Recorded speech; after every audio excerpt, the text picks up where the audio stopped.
नमस्कार, आप देख रहे हैं सीएनबीसी आवाज। मैं हूं मनीषा गुप्ता और आज बात करेंगे यहां पर फूड ग्रेन प्रोडक्शन की, जहां पर लेटेस्ट स्टेटमेंट सरकार की तरफ से बताती हैं कि पिछले साल के मुकाबले इस साल का फूड ग्रेन प्रोडक्शन यहां पर कम रह सकता है। ऑफकोर्स डिटेल्स हर एक का रबी एंड खरीफ का ब्रेकडाउन यहाँ पर नहीं दिया गया है, लेकिन आपको याद दिला दें कि मानसून इस बार डिलेड है, बिलो नॉर्मल भी है, एल निनो का साल है, हीट वेव भी है, वाटर जो हमारे यहाँ पर रिजर्वॉयर्स हैं वो भी यहाँ पर कम है, तो सारी की सारी चीज़ों का इम्पैक्ट यहाँ पर आता हुआ नजर आएगा। साथ ही बात करेंगे यहाँ पर चांदी के इंपोर्ट की, जहाँ पर नियम कुछ और सख्त हुए हैं, इसका क्या मायने हैं बाजार के लिए, इस पर भी होगी बात। हमारे साथ इस पर चर्चा करने के लिए मेटल फोकस के हर्षल बारोट हैं, पूर्व एग्रीकल्चर सेक्रेटरी सिराज हुसैन हैं, एनपीएस 360 के अमित गोयल हैं। आप सभी का कार्यक्रम में स्वागत है। शुरुआत यहाँ पर सबसे पहले चांदी के साथ ही कर लेते हैं, क्योंकि कंसर्न्स हैं यहाँ पर लगातार, जिस तरह से हमने इंपोर्ट में एक के बाद एक रिस्ट्रिक्शंस आते हुए देखी हैं। हर्षल, जो लेटेस्ट नोटिफिकेशन है जो कल आया है, जहाँ पर और भी जो सिल्वर वेराइटीज़ हैं और कैसे सब जगह डीजीएफटी का भी यहाँ पर लाइसेंसिंग लगने वाला है, कैसे देखते हैं आप इसे? Good morning Manisha. तो जैसे आपने कहा कि वो सीरीज ऑफ रिस्ट्रिक्शंस हमने देखे, तो इनिशियली जो नोटिफिकेशन आया था उसमें ये था कि सिर्फ बार्स का इंपोर्ट रिस्ट्रिक्ट किया था और ग्रैन्यूल्स या पाउडर फॉर्म में जो सिल्वर था वो कहीं ना कहीं तब एग्जाम्पशन था। लेकिन अब जो लेटेस्ट नोटिफिकेशन है उसमें उसके लिए भी गवर्नमेंट ने रिक्वायरमेंट डाल दी है कि you will require a DGFT licence. तो बेसिकली इंडिया में अभी लाइसेंस के बिना कोई भी सिल्वर इंपोर्ट नहीं हो सकता एक्सेप्ट फ्रॉम सिल्वर डोरे। लेकिन सिल्वर डोरे ट्रेडिशनली इंडिया में आता नहीं है, क्योंकि by definition anything that has more than 5% gold is classified as gold dore. तो सिल्वर डोरे इंडिया में डायरेक्टली आता नहीं है। तो कहीं ना कहीं अभी सभी माध्यम से अगर आपको सिल्वर लाना है, even through IIBX, you will require DGFT licence. और आपको एक बार वो क्वांटिटी का लाइसेंस मिलेगा, आप वो अप्लाई करेंगे, आप फिर बैंक्स के थ्रू आप मेटल इंडिया में ला सकते हैं। तो फिलहाल तो डिमांड इंडिया में इतनी स्ट्रांग नहीं है, लेकिन हमने ऑलरेडी देखा है कि मार्केट में जो $4 $3-4 के डिस्काउंट चल रहे थे वो अभी $1 के आसपास हो गए, और गोइंग फॉरवर्ड आई थिंक ये मार्केट स्लाइड प्रीमियम में भी आ सकता है। जैसे आपने कहा कि एज ऑफ नाउ यहाँ पर डिमांड नहीं है, स्टॉक भी है, पिछले साल अच्छा खासा इंपोर्ट भी हुआ है, लेकिन आगे अगर इस तरह की दिक्कतें रहती हैं और डिमांड जब पिकअप करती है, जब हम यहाँ पर शादियों में फेस्टिवल सीजन में जाएंगे, आपको लगता है तब एक दिक्कत आ सकती है? क्या बाजार उसके लिए प्रिपेयर्ड है? जी बिल्कुल, आई थिंक क्योंकि एसेंशियली एक स्पीड ब्रेकर आ गया है अब इंपोर्ट्स में। तो अगर डिमांड सडनली मार्केट में आती है तो ट्रेड उसे इमीडिएटली सेटिस्फाई नहीं कर पाएगा, क्योंकि आप लाइसेंस अप्लाई करोगे, आपको लाइसेंस मिलेगा और फिर आप इंपोर्ट करोगे, तो कहीं ना कहीं वो लैग होगा बिटवीन जब डिमांड आती है और सप्लाई मार्केट में आता है। तो उस वजह से मार्केट में प्रीमियम्स डेफिनेटली बढ़ सकते हैं। और फिलहाल जैसे आपने कहा कि इस साल भी ऑलरेडी अगर हम 4 महीने में देखें तो करीबन 1800 टन के इंपोर्ट हो गए हैं, जो लास्ट ईयर के मुकाबले ज्यादा ही है। लास्ट ईयर अराउंड 1650 टन के इंपोर्ट हुए थे फर्स्ट 4 मंथ्स में। तो कहना कि मार्केट में फिलहाल स्टॉक है, और उसी वजह से डिस्काउंट्स थे मार्केट में डिस्पाइट इंपोर्ट ड्यूटी हाइक और डिस्पाइट ये सब रिस्ट्रिक्शंस। तो कहीं ना कहीं नेक्स्ट 2-3 मंथ्स तक आई थिंक ये सिचुएशन कंटिन्यू रह सकती है। फेस्टिव सीजन आई थिंक अगस्त सितंबर onwards is the key period to watch out for. Harshal, जब हमने पिछले 2 यहाँ पर मेजर्स आते हुए देखे थे तो बाजार को लग रहा था कि नाउ दिस इज इट, सारा कुछ तो हो चुका है, अब इसके बाद एक अनसर्टनिटी निकल गई है, और उसके बाद हमने ये वाला नोटिफिकेशन भी आता हुआ देखा। अब आपको लगता है सब कुछ हो गया, अब शायद कोई नया नोटिफिकेशन नहीं आएगा? जी बिल्कुल, आई थिंक ये नोटिफिकेशन के बिहाइंड आई थिंक लॉजिक ये भी था, क्योंकि अगर यूएई सेपा के अंदर जो सिल्वर था वो पाउडर फॉर्म में ही इंडिया में आता था। हमने 22-23 में देखे थे कि उसके इंपोर्ट बहुत सारा सिल्वर इंपोर्ट इंडिया में ग्रैन्यूल्स या पाउडर फॉर्म में हुआ था। और फिलहाल क्योंकि इंडिया ने ड्यूटी बढ़ा दी है, तो यूएई के साथ जो डिफरेंशियल है अंडर सेपा वो बहुत ज्यादा वाइड हो गया था। तो कहीं ना कहीं आई थिंक गवर्नमेंट ने वो प्लग इन कर दिया है ये लेटेस्ट नोटिफिकेशन से। तो अभी कोई भी एफटीए थ्रू भी इंपोर्ट्स इंडिया में एट लोअर ड्यूटी नहीं आ सकती है। तो ये डेफिनेटली हो सकता है कि अगर ये एक बार स्ट्रीमलाइन हो जाए, फिर शायद गवर्नमेंट लाइसेंसेस देने में इतनी देरी नहीं करेगी। Is just that they want to plug in ये लोअर ड्यूटी इंपोर्ट्स जो ड्यूटी आर्बिट्राज के लिए आते हैं। तो हर्षल, आप ये कह रहे हैं कि लेवल प्लेइंग फील्ड है यहाँ पर अब, और जिनके पास पहले के लाइसेंसेस भी हैं या पहले के कोटाज हैं वो भी एज ऑफ नाउ स्टैंड नहीं करते? जी, आई थिंक सिल्वर के लिए वो स्टैंड नहीं करते हैं कि बैंक्स को फॉर एग्जांपल लाइसेंसेस मिल गए हैं, लेकिन ये जो क्वांटिटी जो आपको इंपोर्ट करनी है उसके लिए आपको फ्रेश अप्रूवल्स लेने पड़ेंगे। तो फिलहाल हमारी जो बैंक से बात हो रही है उनका कहना ये है कि उनको कस्टमर की रिक्वायरमेंट आएगी, कस्टमर के पास अगर लाइसेंस है इंपोर्ट का तो टिपिकली लाइक अ टीआरक्यू ये वर्क करेगा कि आपके पास अगर अप्रूवल है सिल्वर इंपोर्ट करने का तो बैंक्स आपको सिर्फ रूट करके देंगी। बैंक्स ऑन देयर ओन कोई भी क्वांटिटी के लिए अप्लाई नहीं करेंगी। किस तरह की डिमांड अब आगे जाता हुआ यहाँ पर अब देखते हैं। हर्षल, आपको लगता है कि ओवरऑल इंपोर्ट्स में गिरावट देखने को मिल सकती है? इंडियन डिमांड को लेकर कोई सेंस है अब इस साल के लिए? देखिए, डिमांड तो डेफिनेटली हम सॉफ्ट ही एक्सपेक्ट कर रहे हैं इस साल इंडिया में, स्पेसिफिकली क्योंकि प्राइस इंडिया में गिवन रूपी डिप्रिसिएशन और अब इंपोर्ट ड्यूटी हाइक के बाद कहीं ना कहीं जो इंटरनेशनल प्राइस में करेक्शन आई है वो कहीं ना कहीं फुल्ली इंडिया में रिफ्लेक्ट नहीं हुई है। तो उसके चलते आई थिंक कंज्यूमर्स को अभी भी वो प्राइस ड्रिवन जो डिक्लाइन इंडिया में हमने देखा है in silverware, in silver jewellery, जहाँ पे आउटराइट क्वांटिटीज कंज्यूमर्स कम बाय करें क्योंकि वो प्राइस कहीं ना कहीं अपना बजट मेंटेन करना चाहे, तो आई थिंक ये कंटिन्यू रह सकता है। Even in terms of investment, क्योंकि सिल्वर का जो प्राइस मोमेंटम है कहीं ना कहीं वो फेड हो चुका है। हमने जो पिछले साल के एंड में जो एक क्रेजी रैली देखी थी, आई थिंक वो फिलहाल सिल्वर में नहीं है। तो फिलहाल इन्वेस्टमेंट डिमांड भी कोई इतनी ज्यादा स्ट्रांग नहीं है। हाँ, लेकिन अगर प्राइस यहाँ से रैली पिकअप करती है, जो हमारी एक्सपेक्टेशंस है कि towards the end of the year silver में फिर से रैली रिज्यूम होगी, तब इन्वेस्टमेंट डिमांड आई थिंक वापस आ सकती है मार्केट में। एक फाइनल सवाल देन, हर्षल, क्या आप यहाँ पर अनऑफिशियल गोल्ड एंड सिल्वर आता हुआ देख रहे हैं? क्योंकि ये एक रिपोर्ट है जो काफी जगह से और काफी स्ट्रांगली आती हुई नजर आई है। देखिए, अनऑफिशियल सिल्वर तो बहुत ही रेयर है, क्योंकि given the bulky nature of silver I think unofficially silver का तो हमने कभी सुना नहीं है। बट गोल्ड में I think see there is an incentive given the wide duty gap. But as of now हमने ऐसा कोई रिपोर्ट्स नहीं सुने हैं कि जहाँ पे बहुत ज्यादा अनऑफिशियल एक्टिविटी शुरू हो गई है। इन द फ्यूचर पॉसिबली अगर ये ड्यूटीज हाई रहेंगी तो हो सकता है, क्योंकि फिलहाल जो भी रूट्स है typically for example middle east से जो हैंड कैरी होता था, कहीं ना कहीं क्योंकि middle east in general impacted है, फिलहाल फ्लाइट्स इतनी ज्यादा ऑपरेट नहीं कर रही और फिलहाल वहां पे सीजन भी नहीं है टूरिस्ट का, तो ये सब फ्लोज फिलहाल नहीं सुनने में आ रहे हैं। But we will wait and see के ये कैसे पैन आउट करता है। ऑब्वियसली, ऑफ कोर्स, प्राइस में जिस तरह की उठापटक है तो उस तरह की खबरें यहाँ पर आई हैं। कोई कंफर्म्ड सोर्सेज के थ्रू नहीं आया है कि कितना अनऑफिशियल गोल्ड हमने यहाँ पर ड्यूटी इतना बढ़ने के बाद इंडिया में आता हुआ देखा है। बट एज ऑलवेज हर्षल, बहुत शुक्रिया साथ जोड़ने के लिए, लेटेस्ट नोटिफिकेशन और उसके इम्पैक्ट यहाँ पर समझाने के लिए। वेल, ये तो बात हुई चांदी की, जहाँ पर ये तीसरा नोटिफिकेशन है जो सरकार की तरफ से आया है।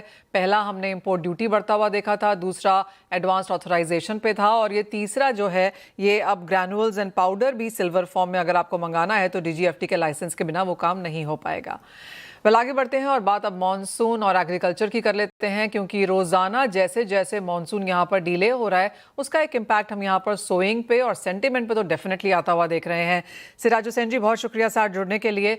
हमने सरकार की तरफ से जो स्टेटमेंट पार्लियामेंट में आई वो भी देखी है, जहाँ पर ओवरऑल फूड ग्रेन प्रोडक्शन इस साल के लिए कम किया गया है। खरीफ और रबी का जो ब्रेकअप है वो यहाँ पर नहीं दिया गया है, लेकिन पिछले साल के कंपैरिजन में कम है। Of course on the comfortable side है, लेकिन पिछले साल से कम है। कैसे देखते हैं आप फर्स्ट ऑफ ऑल यहाँ पर नंबर्स, और कितनी चिंता की बात अब यहाँ पर बनती हुई नजर आ रही है, क्योंकि मॉनसून अब शायद इस वीकेंड या उसके आगे जाता हुआ दिख रहा है? देखिए, अभी तक तो कोई ऐसे इंडिकेशन नहीं है कि मॉनसून ज़रूरी है कि 10% के आसपास कम रहे लॉन्ग पीरियड एवरेज से। और अगर कम रहता भी है तो मनीषा, हम ये ज़रूर कहना चाहेंगे कि फ़र्ज़ करिए कि 10% कम है, मगर हर हफ्ते बारिश हो रही है और बारिश वेल डिस्ट्रीब्यूटेड है सारे रीजन्स में, और हर हफ्ते बारिश हो रही है, तो मैं समझता हूँ कि कोई बहुत ज़्यादा असर प्रोडक्शन पे नहीं पड़ेगा।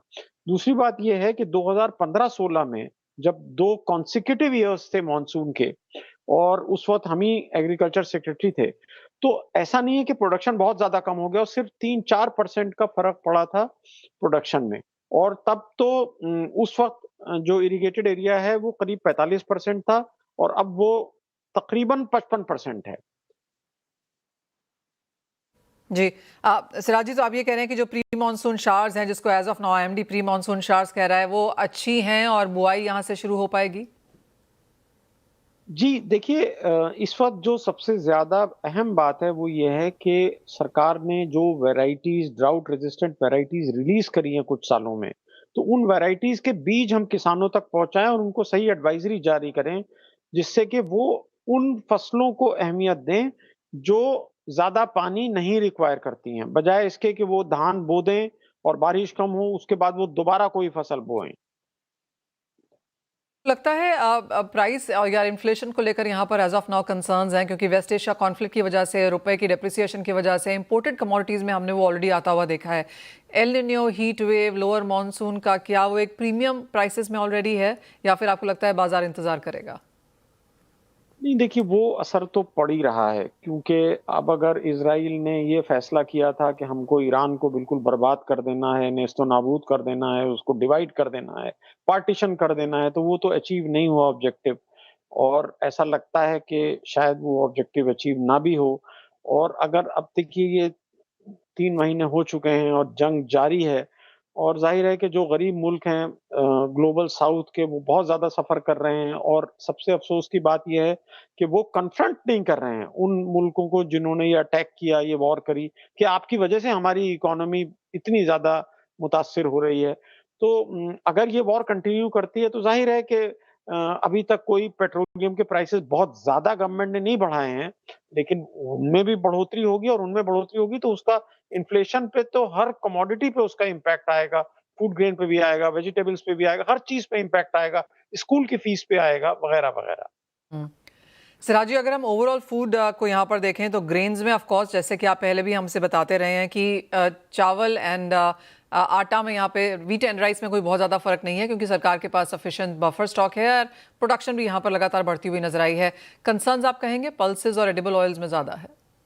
जी, पल्सेस और एडिबल ऑयल में कंसर्न है और उसकी एक वजह ये है कि इंडोनेशिया कह रहा है कि हम और ज़्यादा पाम ऑयल से बायोडीज़ल बनाएँगे, तो अब अगर फूड प्रोडक्ट से कंट्रीज़ बायोडीज़ल या इथेनॉल या पेट्रोलियम में मिक्सिंग को ज़्यादा तरजीह देते हैं फूड की बजाय, तो ज़ाहिर है कि पूरी दुनिया में उसके प्राइसेज़ बढ़ेंगे और पल्सेस की तरफ से ख़ास तौर से मुझे फ़िक्र रहती है क्योंकि हमने कुछ ऐसा इंसेंटिव स्ट्रक्चर बनाया है कि किसान बजाय पल्सेस के जो कि नाइट्रोजन भी फिक्स करते हैं, उससे यूरिया की रिक्वायरमेंट भी कम हो जाती है सॉइल में, लेकिन बजाय उसके किसान मक्का की तरफ जा रहे हैं पिछले 2-3 साल से।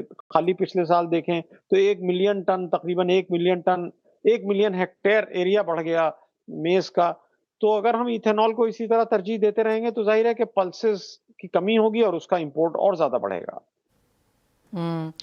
वेल एब्सोल्युटली, जो चिंता है वो यहाँ पर प्रोटीन में है, पल्सेस में है और एडिबल ऑयल के तो प्राइसेस हमने इन्फ्लेशन के तौर पर यहाँ पर बढ़ते हुए देखे ही हैं। लेकिन एक पॉइंट वेल टेकन है जो सिराजी ने यहाँ पर कहा कि प्री मानसून शार्स हैं तो शायद चिंता की बात यहाँ पर नहीं है। और दूसरी बात ये कि यहाँ पर जो ड्राउट रेजिस्टेंट सीड्स हैं अगर वो यहाँ पर वितरित किए जाते हैं तो कुछ बहुत चिंता, अगर इनफ अवेयरनेस इन्फॉर्मेशन किसानों तक जाती है तो शायद हम इसको यहाँ पर झेल भी पाएँ। बहुत शुक्रिया सिराज जी साथ जुड़ने के लिए और वो उसकी कुछ सेंस बनाने के लिए। प्राइसेस लेकिन कच्चे तेल की आपकी स्क्रीन पर लेके आएंगे क्योंकि यहाँ पर बढ़त देखने को मिली है। 19% की गिरावट यहाँ पर हमने देखी थी मई में, लेकिन जून में अब तक ऑलरेडी 3.5% की तेजी हम देख चुके हैं। हमारे साथ अमित गोयल हैं। अमित, फर्स्ट ऑफ ऑल कैसे देखते हैं आप inflation concerns, crude prices, decline जो डॉलर इंडेक्स में आता हुआ नजर आया है और जिस तरह से बॉन्ड यील्ड्स में यहाँ पर बढ़त है, सारे के सारे को किस तरह से यहाँ पर फैक्टर इन करेंगे? जी, धन्यवाद मनीषा मुझे कार्यक्रम में शामिल करने के लिए। आई थिंक इसमें तो खैर कोई डाउट नहीं है कि इन्फ्लेशन जो है वो इंडिया में अभी और बढ़ सकता है क्योंकि पेट्रोल डीजल के जो प्राइसेस हैं वो हमने बहुत रिसेंटली बढ़ाए हैं और उसका पूरा इम्पैक्ट अभी सारी कमोडिटीज के ऊपर फैक्टर इन नहीं हुआ है। और आई थिंक जो फर्टिलाइजर प्राइसेस हैं वो भी जो है वो काफी कॉस्ट उनकी बढ़ गई है। एंड मेरा ऐसा मानना है कि because of the El Nino जो है उसका भी पूरा इम्पैक्ट शायद अभी फूड ग्रेन प्राइसेस पर नहीं आया। सो आई थिंक नेक्स्ट 2-3 महीने जो हैं वो इन्फ्लेशन के लिए थोड़े से ज्यादा कंसर्न वाले हैं। मगर जो मुझे जो अच्छी खबर लगती है वो ये है कि crude oil prices peak out कर चुके हैं और वो जो हमने जो वॉर के चलते हुए जो हमने जो वर्स्ट प्राइसेस देखे थे $120 के, अभी हम वहां से काफी नीचे हैं। और मुझे लगता है कि हम उस रेंज में नहीं जाने वाले हैं क्योंकि एक तरफ सप्लाई कम हुई है तो थोड़ी सी डिमांड डिस्ट्रक्शन भी हुई है वर्ल्ड में। तो मेरा ऐसा मानना है कि क्रूड ऑयल में जो है अभी बहुत ज्यादा अपसाइड नहीं है। और अगर ईरान वॉर को लेके और हॉर्मूज को लेके अगर कोई अच्छी खबर आती है आने वाले 2-3 हफ्तों में तो क्रूड ऑयल प्राइसेस एकदम तेजी से गिरेंगे और सडनली जो है फर्टिलाइजर प्राइसेस भी गिरेंगे, केमिकल प्राइसेस भी गिरेंगे, इंटरनेशनल फूड प्राइसेस भी गिरेंगे, तो उसका जो है वो बेनिफिशियल इम्पैक्ट भी देखने को मिलेगा। बट अगर ऐसा नहीं होता है तो आप मान के चलिए कि अगले 2 महीनों में इन्फ्लेशन फिगर्स शायद पीक आउट कर जाएंगे, मगर उसके बाद मुझे लगता है कि इन्फ्लेशन धीरे धीरे करके डाउन आना चाहिए। गोल्ड प्राइसेस, मुझे याद है आपने कहा भी था कि एक नियर टर्म तेजी देखने को मिलेगी और उसके बाद एक मुनाफा वसूली आ जाएगी, जो हम आता हुआ देख भी रहे हैं गोल्ड एंड सिल्वर दोनों में।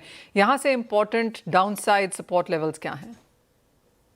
तो मनीषा, एक इंटरेस्टिंग बात यह है कि मैं इस टाइम सिलिकॉन वैली में हूँ और यहाँ पर हम अपने कुछ इन्वेस्टर से भी मिलने आए थे, प्लस यहाँ पे स्नोफ्लेक की कॉन्फ्रेंस है और ये जो 3 बहुत बड़े जो ग्लोबल आईपीओज आ रहे हैं उसको यहाँ पर एग्जैक्टली उसका क्या सेंटिमेंट है और इंस्टीट्यूशनल इन्वेस्टर्स कैसा सोच रहे हैं उनके बारे में, ये भी हम जानने आए थे। और ये बात बहुत अचरज वाली लगती है कि इन सबका इम्पैक्ट सोने और चांदी पे होएगा कि नहीं।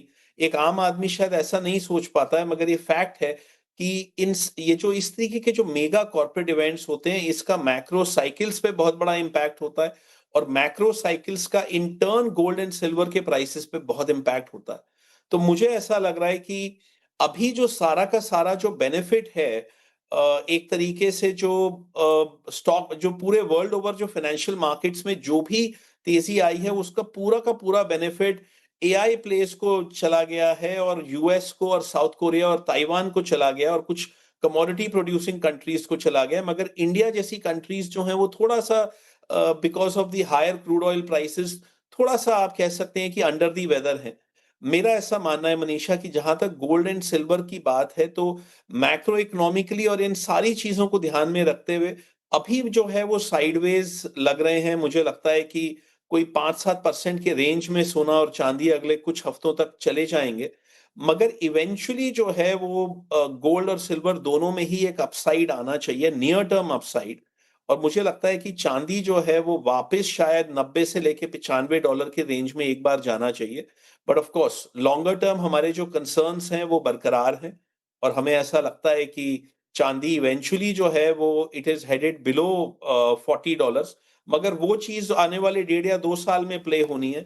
फिलहाल के लिए आप ये कह सकते हैं कि वो शॉर्ट टर्म में साइडवेज है, उसके बाद एक अपसाइड होना चाहिए जैसा कि मैक्रो इकोनॉमिक साइकिल प्ले कर रही है, एंड देन इवेंचुअली जो है वो डिफ्लेशनरी साइकिल शायद शुरू होनी चाहिए।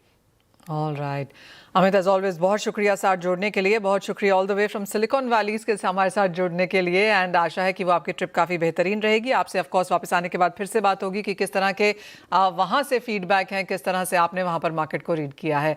लेकिन फिलहाल समय है एक ब्रेक का, लौटेंगे और लेकर आएंगे बॉन्ड स्ट्रीट।